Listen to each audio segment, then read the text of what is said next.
If we want to have any hope of understanding all of the things that are going on in the financial world right now, we really have to start with understanding money and how it's created. So here we're going to explore the process by which money is created. Let me introduce you to John Kenneth Galbraith. He taught at Harvard University for many years, and he was active in politics, serving in the administrations of Franklin Roosevelt, Harry Truman, John F. Kennedy, Lyndon Johnson. He was one of a few two-time recipients of the Presidential Medal of Freedom. Clearly a pretty accomplished and stand-up kind of guy. Now, about money, he famously said, "The process by which money is created is so simple that the mind is repelled." We're about to discuss that very thing. If you don't get this segment the first pass, don't worry, because money creation is a truly bizarre thing to ponder, let alone accept. It's actually a very simple process, but really difficult to accept. First, let's look at how money is created by banks. Leaving aside for now where this money comes from, suppose a person walks into town with $1,000 and luckily a brand new bank with no deposits has just opened up.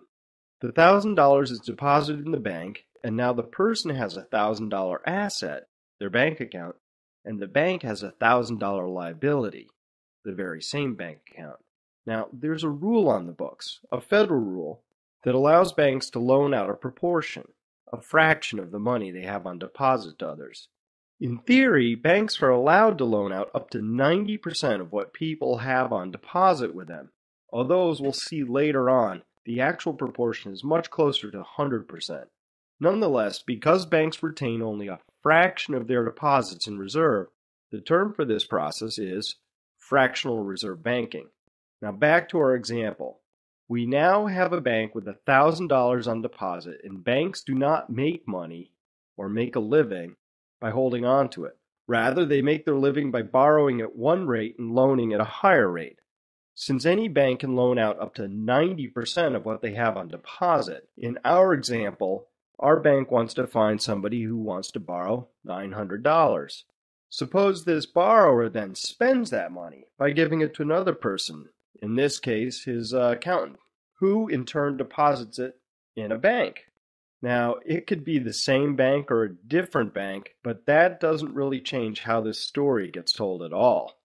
With this new deposit, this same bank now has a fresh $900 to work with, and so it gets busy finding somebody who wants to borrow 90% of that amount, or $810. And so another loan gets made, and it gets spent and redeposited in the bank. And 90% of this new deposit is $729, which can get loaned out. And so it goes until we finally discover that the original $1,000 deposit has mushroomed into a total of $10,000. Is this all real money? Yeah, you bet it is, especially if it's in your bank account. Now, you might also notice here that if everybody who had money at the bank, all $10,000 of them, tried to take their money out at once, the bank would not be able to pay it out because, well, they wouldn't have it. The bank would only have $1,000 hanging around in reserve, period.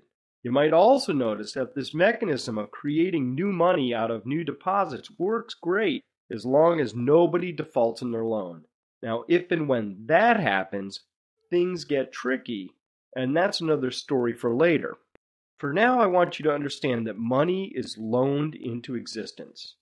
Conversely, when loans are paid back, money disappears. This is how money is created, and I invite you to verify this for yourself.